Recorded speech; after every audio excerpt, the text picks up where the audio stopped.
Be warned, this video will contain spoilers. Pryce Cahill's downfall in Stick Episode 6 is finally laid bare, and it's more devastating than we ever expected. From the very beginning of the show, Owen Wilson's Pryce was portrayed as a burnt-out, washed-up former pro golfer with a mountain of personal baggage and a gambling habit to match. But what the show hadn't revealed until now was the exact moment that detonated his entire career. And Episode 6 doesn't just drop the bomb. It shows us how deeply personal and traumatic that moment truly was. We already knew something terrible happened at the 2009 TPC Sawgrass Invitational. Pryce's meltdown on the course wasn't a secret, and it's haunted him ever since. But what we hadn't seen was how final that breakdown really was. Episode 6 confirms that the incident at Sawgrass cost him his PGA Tour card, effectively blacklisting him from the professional golfing world. For those unfamiliar, a PGA Tour card is your ticket to the sport's biggest stages. Lose it, and you're out of the game. No more tournaments. No more sponsorships. No more second chances. But here's where it gets even more painful.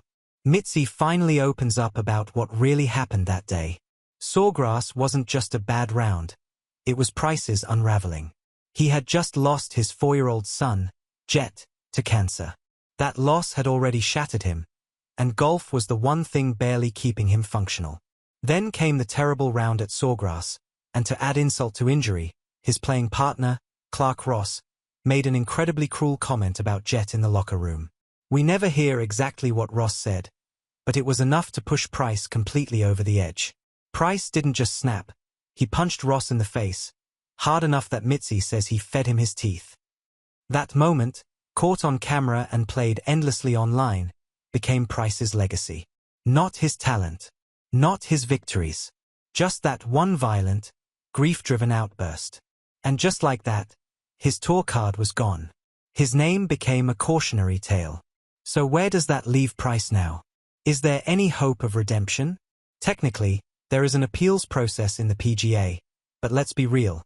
Punching a fellow pro and getting into a scandal that tainted the sport's image isn't something the association easily forgives.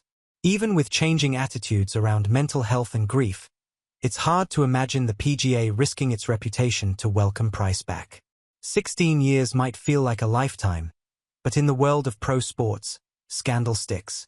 Still, you can't help but wonder, if Pryce is helping Santi chase greatness, could he somehow reclaim a piece of that glory for himself? That's the emotional undercurrent running beneath the surface of Stick now. Pryce is broken, yes, but he's still got heart. The question is whether that's enough. Now I want to hear from you. Do you think Pryce deserves a second chance? Was the PGA right to revoke his tour card permanently? Or should there have been more compassion given what he was going through? Drop your thoughts in the comments, because this one hits deep and I want to know what you think.